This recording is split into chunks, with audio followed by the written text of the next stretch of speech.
রাহুল, তোমার একজন মেয়ের প্রয়োজন ছিল না? আমি নিয়ে এসেছি। রাহুল, আমার বাবা আমার বিয়ে অন্য এক জায়গাতে ঠিক করেছে। আমি আর তোমার সাথে থাকতে পারবো না। আরে আরে, কোথায় বসছিস তুই? আমাদের জন্য চা বানিয়ে আনতো। তুই কাকে জিজ্ঞাসা করে 3 কাপ চা বানিয়েছিস? ব্যাস পূজা, ও তোমার বাড়িতে কাজ করে, তুমি ওকে কিনে নাওনি।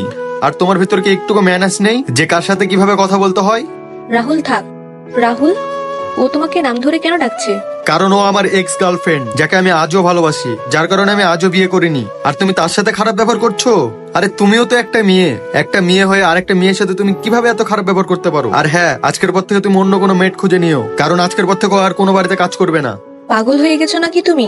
তুমি ওকে নিজের বাড়িতে রাখার কথা ভাবছো? পূজা, তোমার আমাকে শিখাতে হবে না যে আমার কি করা উচিত আর কি করা উচিত নয়। আর thank you so much okay আমার কাছে নিয়ে আসার জন্য। তুমি এখন যেতে পারো।